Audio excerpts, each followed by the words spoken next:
जय हिंद दोस्तों। मैं ध्रुव कुमार आप सभी का कंप्लीट जनरल स्टडीज की क्विक रिवीजन सीरीज में स्वागत करता हूँ।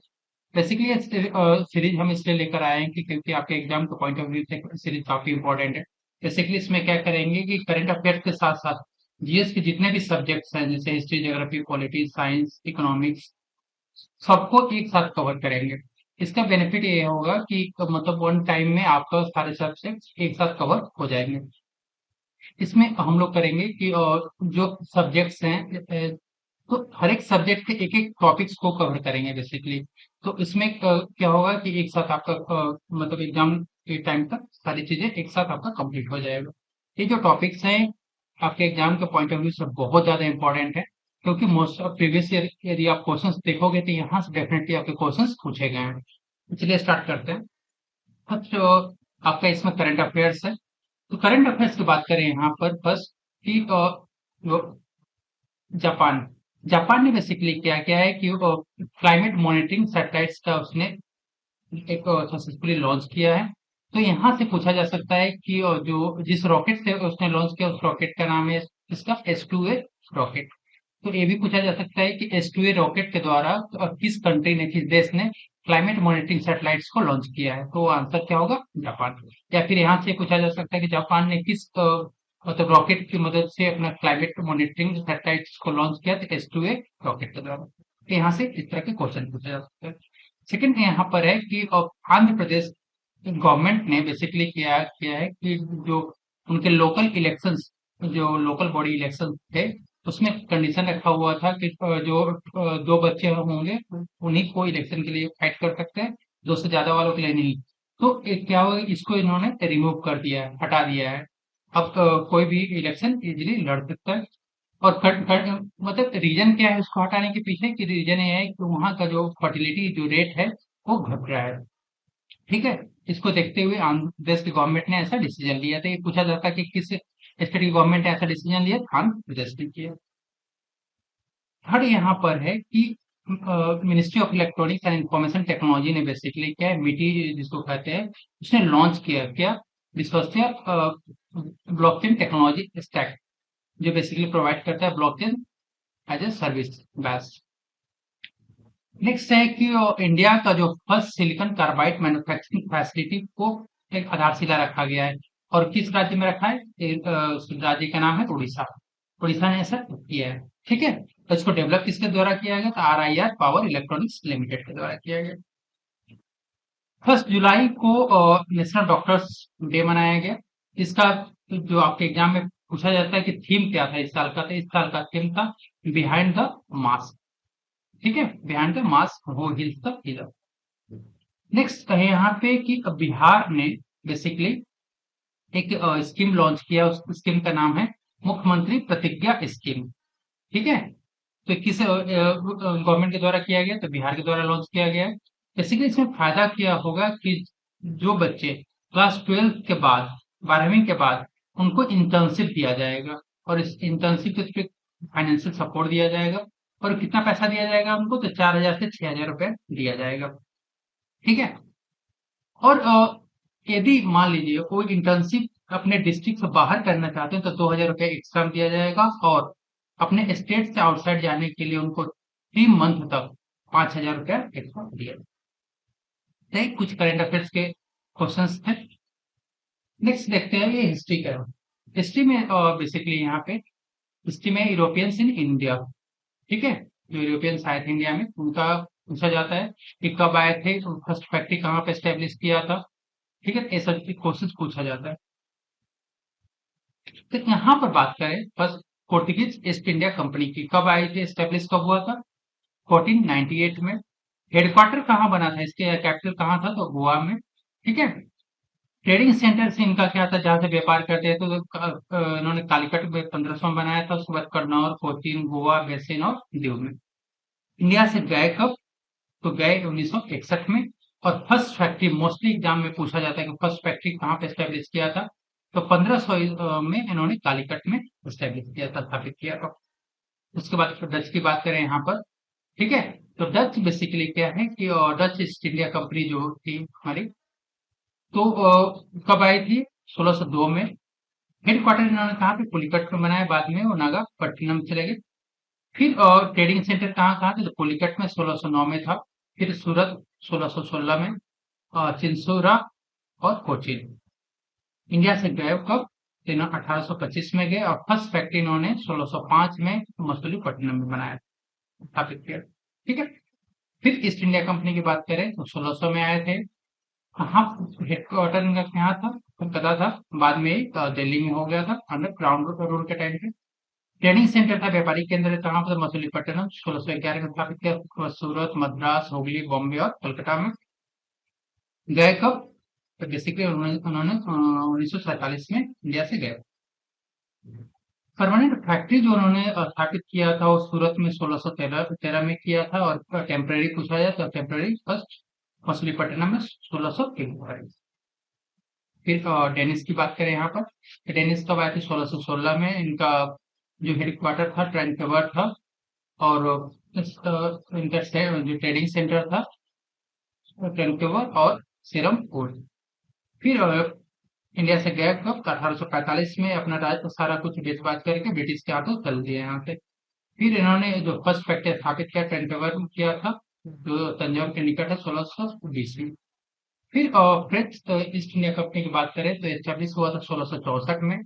हेडक्वार्टर इन्होंने अपना पौंडीचेरी या पुडुचेरी को बनाया था, और जो ट्रेडिंग सेंटर था माहे, यानाम, कराईकल, पौंडीचेरी और गौर था। इंडिया से गए कब, 1954 में गए, और फर्स्ट फैक्ट्री इन्होंने स्थापित किया था सूरत में 1668 में। ये काफी इंपॉर्टेंट जो है, जहाँ से मोस्ट एग्जाम्स में पूछे जाते हैं क्वेश्चन। फिर ये आपका एनवायरमेंट से रिलेटेड है। एनवायरमेंट की बात करें यहाँ पर तो एनवायरमेंट के डेफिनेशन है। बेसिकली एनवायरमेंट का डेफिनेशन क्या है कि जो एनवायरमेंट क्या होता है कि बायोटिक और एबायोटिक कंपोनेंट्स का टोटल जो टोटल बायोटिक एबायोटिक कंपोनेंट का ये क्या होता है, सम होता है। और ये बायोटिक और बायोटिक जो कंपोनेंट्स कौन से होते हैं, जो किसी ऑर्गेनिज्म जीव को इन्फ्लुएंस करते, प्रभावित करते हैं, या उनके चारों तरफ होते हैं। ठीक है। फिर बात करें यहाँ पे कि साइलेंट स्प्रिंग, एक यहाँ जैसे ये भी क्वेश्चन पूछा था कि जो साइलेंट स्प्रिंग है वो कैसे, एक एनवायरमेंटल साइंस बुक है जो पब्लिश हुआ था 1962 में, तो ईयर पूछा जाता है, और इसके राइटर्स पूछा जाता है कि इसको लिखा किसने था, तो रैकेल और कार्सन ने, जो अमेरिकन बायोलॉजिस्ट और इकोलॉजिस्ट था। फिर एक काफी इंपॉर्टेंट क्वेश्चन है सस्टेनेबल डेवलपमेंट से रिलेटेड। जो सस्टेनेबल डेवलपमेंट जो टर्म्स था उसकी उत्पत्ति कहाँ से हुआ, सतत विकास की बात करें यहाँ पे, तो एक रिपोर्ट पब्लिश हुई थी 1987 में, जिस रिपोर्ट का नाम था ब्रंटलैंड रिपोर्ट। और उसका जो बेसिकली जो रिपोर्ट का जो टाइटल था, उस टाइटल का था आवर कॉमन फ्यूचर। यहाँ से और पब्लिश किसके द्वारा किया गया था, United nation world commission on environment and development, WCED के द्वारा पब्लिश किया गया था। ठीक है। तो पूछा जाता है कि सस्टेनेबल डेवलपमेंट जो अपना वर्ड है किस रिपोर्ट से हुआ था, तो ब्रॉडलैंड रिपोर्ट से कब पब्लिश हुआ था, 1987 में। और इस रिपोर्ट का जो टाइटल क्या था, आवर कॉमन फ्यूचर। तो यहाँ पे कुछ जैसे कि कुछ क्वेश्चन पूछे जाते हैं, डायरेक्टली पूछे जाते हैं या मैच करने के लिए पूछा जाता है क्वेश्चन। तो जैसे कि एक क्वेश्चन था कि द लिमिट टू ग्रोथ जो रिपोर्ट है पब्लिश किया गया, कब किया गया था, 1972 में। काफी इंपॉर्टेंट है पॉइंट्स। फिर ब्रटाइन कमीशन जो रिपोर्ट पब्लिश किया गया था 1987 में अप्रैल में। और मॉन्ट्रियल प्रोटोकॉल भी 1987 में हुआ था, फिर सितंबर में हुआ था। ठीक है। रियो अर्थ समिट की बात करें तो ये जून 1982 में 1992 में हुआ। फिर क्वेश्चन यहाँ से भी पूछा जाता है कि जो हमारा एयर है, एयर के तो जो कंपोजिशन में उसमें जो वेरियस गैसेस, अलग अलग गैसेस, उनका परसेंटेज पूछा जाता है। एग्जाम से बहुत बार पूछा गया है, अब तक यहाँ तक कार्बन डाइऑक्साइड तक। तो सबसे ज्यादा पूछा जाता है कि सबसे ज्यादा गैसेस कौन से है, तो नाइट्रोजन सबसे ज्यादा है 78.08%। उसके बाद ऑक्सीजन है 20.95%। उसके बाद आर्गन है 0.93%, और कार्बन डाइऑक्साइड 0.036%। तो ये चार काफी इंपॉर्टेंट है, बाकी आप नीचे का भी याद रख सकते हो, लेकिन ये चारों से यहाँ से ऑलमोस्ट एक क्वेश्चन पूछा जाता है। नेक्स्ट है आपका ये पॉलिटी का पार्ट है। पॉलिटी में बेसिकली पार्ट से क्वेश्चन, भाग से क्वेश्चन पूछा जाता है कि कौन सा पार्ट जो है किसमें आता है। ठीक है। तो पार्ट फर्स्ट की बात करें तो पार्ट फर्स्ट में क्या था, यूनियन है और उसकी टेरिटरी। ठीक है। संघ और उसके क्षेत्र। पार्ट सेकेंड में बात करें तो ये नागरिकता की बात करता है। भाग दो जो है नागरिकता की बात करता है। भाग 3 में क्या है कि जो आपका मौलिक अधिकार फंडामेंटल राइट्स की बात करता है। ठीक है। भाग 4 है आपका डीपीएसपी के बारे में बात करता है, नीति निर्देशक तत्व की बात करते हैं यहाँ पे। जो 4A है वो मौलिक कर्तव्य जो है फंडामेंटल ड्यूटीज, और इससे रिलेटेड है कि पार्ट 1 में जो है कितने से कितने आर्टिकल आते हैं, 1 से 4 होते हैं। सिटीजनशिप में 5 से 11 तक होते हैं आर्टिकल, अनुच्छेद जो होते हैं। फंडामेंटल राइट्स के 12 से 35 होते हैं। डीपीएसपी में 36 से 51 आर्टिकल तक है। फंडामेंटल ड्यूटी की बात करें तो यहाँ से जो भाग 4A में है वो फंडामेंटल ड्यूटीज कितने में, कौन सा आर्टिकल तक, 51A, 51A के अंदर में है। फिर जो आपका इधर यूनियन की बात करें, संघ के बारे में बात करें तो ये भाग 5 में आता है। तो इसके आर्टिकल 52 से लेकर के 151 तक है। फिर स्टेट्स जो है भाग 6 में आता है। ठीक है। फिर जो आपका भाग 8 की बात करें यहाँ पर, तो भाग 8 में क्या है, यूनियन टेरिटरी पूछा जाता है। ठीक है। इसको डिसबैंड कर दिया गया है भाग 7 को। भाग 9 की बात करें यहाँ पे तो पंचायत बहुत ज्यादा इंपॉर्टेंट है, यहाँ से क्वेश्चन पूछे जाते हैं। भाग 9A को म्यूनिसिपैलिटी का नगर पंचायत। भाग 9B का बात करें यहाँ पे तो कोऑपरेटिव सोसाइटी से रिलेटेड है। भाग 10 शेड्यूल्स एंड ट्राइबल एरिया से है। भाग 11 जो है आपका जो केंद्र और राज्यों के बीच में रिलेशन से है, ये भी काफी इंपॉर्टेंट है, यहाँ से भी बार बार क्वेश्चन पूछा जाता है। ठीक है। फिर भाग 12 के बाद पार्ट 12 के बारे में बात करें तो फाइनेंस प्रॉपर्टी कॉन्ट्रैक्ट कंस्ट्रक्ट से रिलेटेड है। भाग 13 जो है trade commerce intercourse with in the territory of India से है। भाग जो 14 है services under the union territory. भाग 14 ये ट्रिब्यूनल से है, यहाँ पे ये वाला काफी इंपॉर्टेंट है। भाग 15 की बात करें तो इलेक्शन से रिलेटेड काफी इंपॉर्टेंट है। फिर उसके बाद 16 स्पेशल प्रोविजन दिया गया है। 17 जो है ये भी काफी इंपॉर्टेंट आपका ऑफिशियल लैंग्वेज से है। 18 वेरी इंपॉर्टेंट इमरजेंसी प्रोविजन जो है हमारे। फिर उसके बाद आपका 19 मिसलेनियस है। 20 जो पूछा जाता है किससे है, तो भारत के संविधान में संशोधन से रिलेटेड है, अमेंडमेंट से रिलेटेड है। 21 temporary transition and special provision, और जो 22 है आपका फॉर टाइटल्स कमिटमेंट और ऑथोरिटीज टैक्सिंग हिंदी रिलीज। ठीक है। तो ये काफी इंपॉर्टेंट पार्ट है और हमेशा आपके एग्जाम्स में एक या दो क्वेश्चंस यहाँ से होते ही होते हैं। फिर यहाँ पे देखते हैं रेगुलेटिंग एक्ट के बारे में। ये भी बेसिकली इक्वालिटी और हिस्ट्री दोनों में कवर होता है। तो यहाँ पर रेगुलेटिंग एक्ट को देखते हैं, तो रेगुलेटिंग एक्ट क्या 1773 की बात करें यहाँ पर, तो फर्स्ट ब्रिटिश रेगुलेशन यहाँ पे हुआ था। ठीक है। और जो क्या था कि ब्रिटिश का जो कंट्रोल भी ईस्ट इंडिया कंपनी पे यहीं से शुरू हुआ था। इसमें क्या कहता है कि फर्स्ट गवर्नर जनरल का अपॉइंटमेंट किया गया था। फर्स्ट गवर्नर जनरल बना कौन था, तो लॉर्ड वारेन हेस्टिक्स को फर्स्ट गवर्नर जनरल बनाया गया था बंगाल का, और इसके सपोर्ट के लिए 4 मेंबर की एग्जीक्यूटिव काउंसिल थी। फिर इसी 1773 के तहत एक सुप्रीम कोर्ट स्थापित किया गया था कोलकाता में, और एक कब वो स्थापित हुआ था, 1774। फिर जो प्राइवेट ट्रेड है, जो प्राइवेट व्यापार था उनको बैन कर दिया गया था, और जो कंपनियां हैं वो उनको जो घूसखोरी था उनको भी यहाँ पे बैन कर दिया गया था। फिर चार्टर एक्ट 1793 1793 की बात करें यहाँ पे, तो इन्होंने क्या किया था, पावर को एक्सटेंड किया था। ठीक है। तो इन्होंने क्या किया, overriding power granted to the Cornwallis were extended to future governor general and governors of presidency के पावर को एक्सटेंड करने की बात किया गया। ठीक है। फिर 1813 के एक्ट में जो ईस्ट इंडिया कंपनी का जो ट्रेड मोनोपोली था उसको कंट्रोल किया गया। ठीक है। और इसमें मतलब खत्म ही कर दिया गया। और लेकिन छोड़ करके किसको, तो बार बार पूछा जाता है कि चाइना के साथ व्यापार को, और जो चाय का व्यापार था, चाय और चीनी, ये जो दो व्यापार थे उनको छोड़ करके बाकी ट्रेड को मतलब एंड कर दिया गया, खत्म कर दिया गया था। फिर 1833 का जो चार्टर एक्ट था, बेसिकली इसमें किया गया है कि जो बंगाल का जो गवर्नर जनरल था उसको इंडिया का गवर्नर जनरल बनाया गया, और फर्स्ट गवर्नर जनरल कौन बना, लॉर्ड विलियम बेंटिक को बनाया गया। ठीक है। और 1834 में एक इंडियन लॉ कमीशन स्थापित किया गया, जिसका जो हेड है लॉर्ड मैकाले को बनाया गया था। ये भी मतलब बहुत बार क्वेश्चन पूछा गया।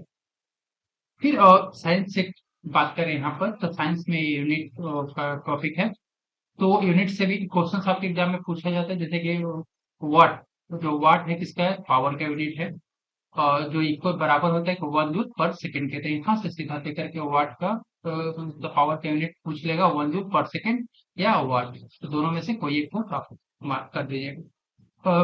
फिर ये पूछा जाता है कि जो स्पीड जो शिप होता है उसका स्पीड किससे मैप मेजर करते हैं, मापते हैं। तो जो शिप होता है उसका जो स्पीड होता है नॉट में मापते हैं, ठीक है, नॉट से मापते हैं। तो नॉटिकल माइल होता है बेसिकली, और यूनिट ऑफ डिस्टेंस होता है बेसिकली कि जो नेविगेटर होता है समुद्र में उसके डिस्टेंस को मेजर करने के लिए यूज करते हैं। पहले जो यूनिट होता है हीट और एनर्जी का यूनिट होता है, ये ध्यान दीजिएगा। लाइट ईयर क्या है, तो लाइट ईयर बेसिकली क्या है कि जो लाइट के जो होता है और जितना डिस्टेंस ट्रेवल करता है वैक्यूम में उसको लाइट ईयर कहा जाता है। तो ये बेसिकली पूछा जाता है कि लाइट ईयर किसका यूनिट होता है, ये डिस्टेंस। एस्ट्रोनॉमिकल यूनिट के बारे में बात करें यहाँ पर, ठीक है, तो ये बेसिकली यूज किया जाता है डिस्टेंस को मेजर करने के लिए within our solar system के अंदर। पार्सेक क्या है, तो ये भी लेंथ का यूनिट है। ये बेसिकली यूज किए जाते हैं जो एस्ट्रोनॉमिकल लार्ज डिस्टेंसेस ऑब्जेक्ट के बीच में, आवर सोलर सिस्टम के बीच में, उसको इससे मेजर किया जाता है। तो एक पार्सेक पे कितना होता है, 3.8 इंटू 10 पावर 16, ये पावर में है, यानी 10 पावर 16 मीटर होता है। 1 लाइट ईयर में 9.46 इंटू 10 पावर 15 मीटर होता है यहाँ पे। और एक पार्सेक में कितने लाइट ईयर होते हैं, 3.256 लाइट ईयर। तो ये 1 लाइट ईयर का भी पूछा जाता है, बहुत बार क्वेश्चन पूछा गया 1 लाइट ईयर में कितना मीटर मतलब होता है उसका, तो 9.46 into 10 power 15 metre. Electrical resistivity की जो यूनिट होती है ओम मीटर होता है।